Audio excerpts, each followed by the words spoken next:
देखिए, किसी स्कूल की पुस्तकों, ये एक्सरसाइज आपकी है। देखिए एक्सरसाइज 3.2 है। किसी स्कूल की पुस्तकों की दुकान में 10 दर्जन रसायन विज्ञान, 8 दर्जन भौतिक विज्ञान तथा 10 दर्जन अर्थशास्त्र की पुस्तकें हैं। इन पुस्तकों का विक्रय मूल्य क्रमशः 80 रुपया, 60 रुपया तथा 40 रुपये है। प्रति पुस्तक है। आदियु बीज गणित के प्रयोग द्वारा ज्ञात कीजिए कि सभी पुस्तकों को बेचने से दुकान को कुल कितनी धनराशि प्राप्त होगी। तो देखिए, सबसे पहले निकाल लो पुस्तकों की संख्या। पुस्तकों की संख्या। रसायन विज्ञान, रसायन विज्ञान, रसायन विज्ञान में हमारी जो पुस्तकें हैं वो कितनी 10 दर्जन है। आपको ये पहले से पता है, एक दर्जन में हमारी 12 पुस्तकें होती हैं। तो 10 गुणे 12 बराबर 120, यानी 120 पुस्तकें जो हमारी हुई हैं वो किसकी हुई हैं? रसायन विज्ञान की। अब 8 दर्जन भौतिक विज्ञान, तो अब लेके चल रहे भौतिक विज्ञान। भौतिक विज्ञान, अब भौतिक विज्ञान की हैं 8 दर्जन। तो 8 गुणे 12, 12 अट्ठे 96, 96 पुस्तकें हमारी जो हो गई हैं वो भौतिक विज्ञान की हो गई। अर्थशास्त्र,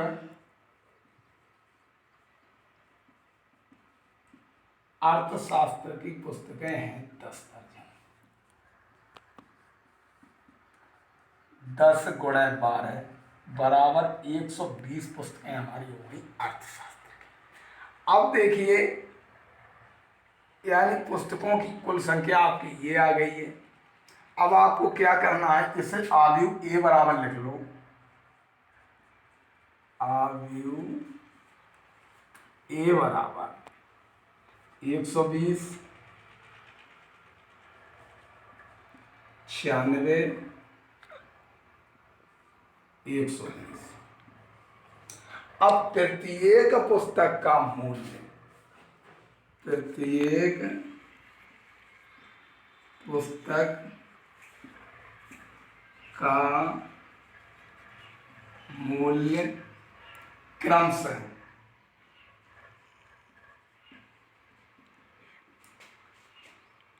80 रुपये,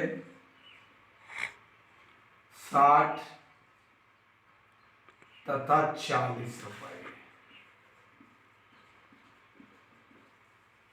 तब इसको आयु आर बराबर ले लो, 80, 60, 40। जब हम ए आर निकालेंगे यानी कुल राशि, तो ए आपका दिया 120, 96, 120। आर आपकी दी है 80, 60, 40। अब क्या करना है आपको, रो का कॉलम में गुणा करना है। तो 120 गुणे 80 प्लस 96 गुणे 60 प्लस 120 गुणे 40, 0 0, 8 दूनी 16 और 8 एक 8 एक 9, 0 6 6 36, 6 54 और 3 57, 0 0 12 24 48। तो ये आपका टोटल हुआ 0 6 8 7 15, 15 और 6 21, हाथ से लगी 2 है, 6 5 11, 11 9 ये 11 9 20।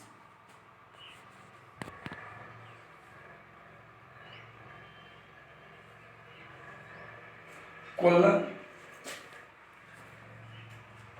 मूल्य बराबर 20,160।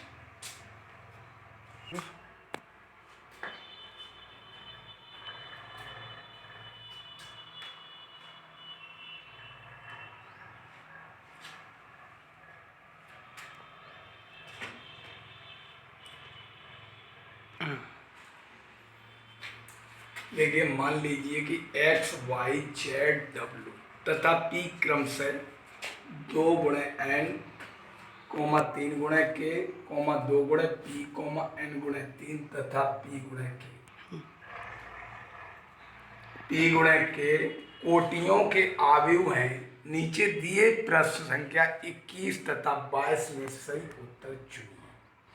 P Y plus W Y के परिभाषित होने के लिए n, k तथा p पर क्या प्रतिबंध होगा। पहला ऑब्जेक्ट दिया k बराबर 3, p बराबर n। दूसरा दिया k स्वच्छ है, p बराबर 2। सी दिया p स्वच्छ है, k बराबर 3। डी दिया है k बराबर 2, p बराबर 3। तो देखिए, आपका इसमें आव्यूह दिए हैं, आव्यूह x, y, z, w तथा p।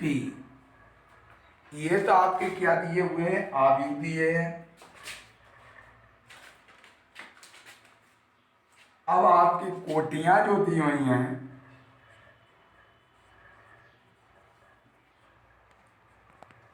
कोटियां आपकी क्या है, 2 × n,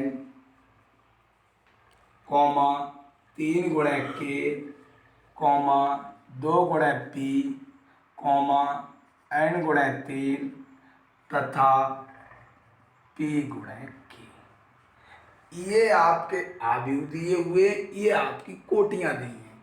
अब आपको क्या करना है, p की कोट लियो, p की कोट देखो, p की कोट आपकी जो होगी, p आपका लास्ट में है तो p, ये कोट आपकी लास्ट में होगी, कितनी होगी, p × k। ये तो आपकी p की कोट हो गई, क्योंकि p लास्ट में है तो उसकी कोट ये है, क्योंकि क्रम से कोटियां दी हैं, आव्यूह भी क्रम से दिए हुए। अब आपको क्या करना है, y की कोट लेनी है, y की कोट बराबर, तो देखिए y आपका दूसरे नंबर पर है, y आपका दिया 3 × कितना, k। अच्छा, ये तो p की कोट हो गई, ये y की कोट। यहां से देखना है मुझे, p लास्ट में है तो कोट ये हो गई, y दूसरे नंबर पर, y ये है। तो आपकी p की कोट p × k हो गई, y की कोट कितनी, 3 × k हो गई। अब आपको निकालना है py संभव है, py संभव है यदि k बराबर 3। py संभव है यदि k बराबर 3, तब py की कोट बराबर, py की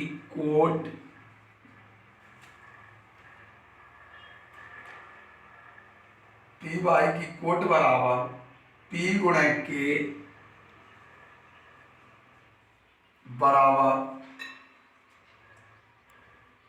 p × 3। यानी py की जब कोट हम निकालेंगे तो क्या करें, p का k से और इधर p × 3 हो जाएगा। p × k ये साफ साफ दिया है, क्यों, p और y जब इकट्ठा करेंगे py को तो p × k ये हो गया और बराबर में क्या हो गया, p × 3 हो जाएगा। क्योंकि k बराबर हमारा कितना दे रहा है, 3 दे रहा है, तो k की जगह हम कितना करें, लिखेंगे 3 लिखेंगे। p × k तो हमारा है, अब हमने क्या किया, k की जगह कितना रख दिया, 3 रख दिया।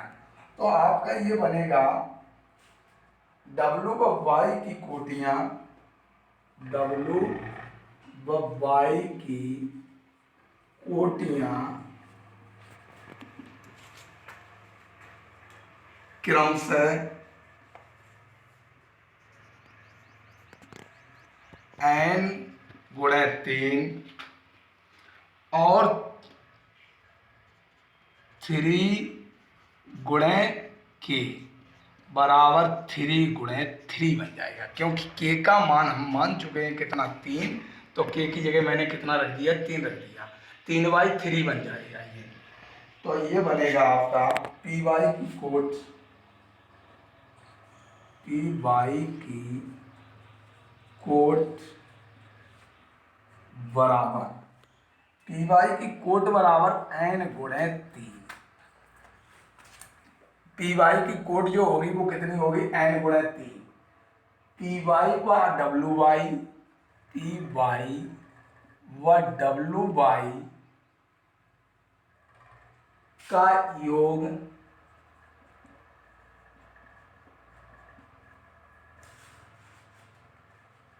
तभी संभव है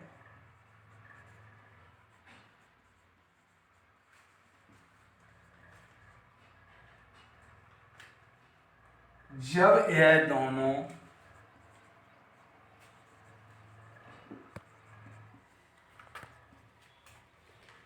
एक ही कोट के हों, एक ही कोट के हों। P गुणे 3 बराबर n गुणे 3, तो ये बनेगा आपका P गुणे n। तो P Y plus W Y परिभाषित है, परिभाषित है यदि P बराबर n और K बराबर 3, यानी आपका P बराबर n आया, K बराबर 3 आया, अतः विकल्प आपका ए सही है।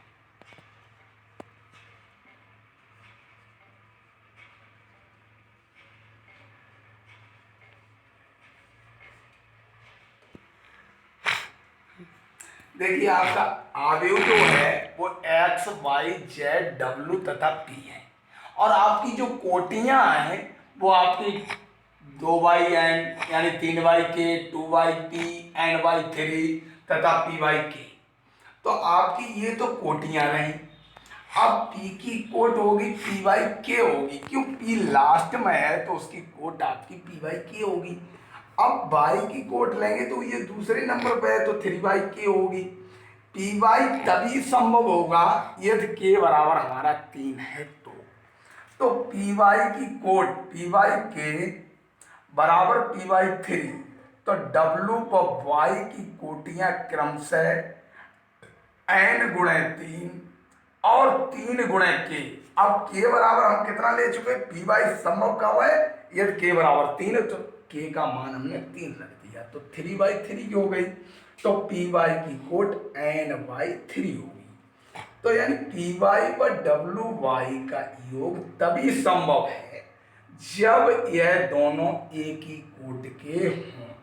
तो देखिए py3 बराबर n/3, यानी py3 ले लिया, और ये हम कोट py कितनी मान चुके, n/3 मान चुके, n/3, तो ये आपका होगा py प्लसwy यानी परिभाषित है यदि p बराबर n, यानी p जो है हमारे किसके बराबर होगा, n के बराबर होगा, और k जो है बराबर 3 होगा, अतः विकल्प बी सही है। सॉरी, देखिए आव्यूह y तथा z की कोटियां 2yn और 2yp है, यानी 2yn और 2yp है, क्योंकि यहाँ पर x और z लिया है। क्या लिया, x और z, तो x की तो 2yn होगी क्यों पहले नंबर पे है ये, और z हमारी तीसरे नंबर पे है तो हमारी 2yp होगी। तो यानी आव्यूह y तथा z की कोटियां क्रम से हो गई 2/n और 2/p। आव्यूह आपका दे रहा है 7x - 5z परिभाषित है यदि x तथा z एक ही कोट के हैं, क्योंकि p बराबर n, यानी p और n साफ साफ यहां दे रहा है, एन बराबर पी, तो हमने ले लिया क्योंकि पी बराबर एन दोनों की कोट तो 2/n होगी, यानी पी की भी और एन की भी। क्यों?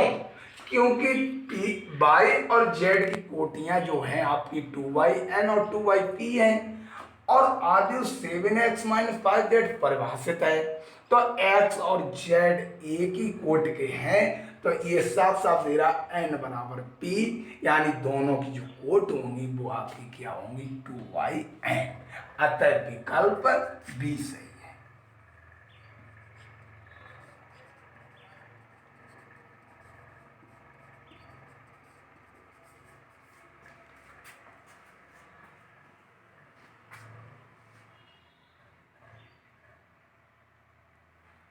नई एक्सरसाइज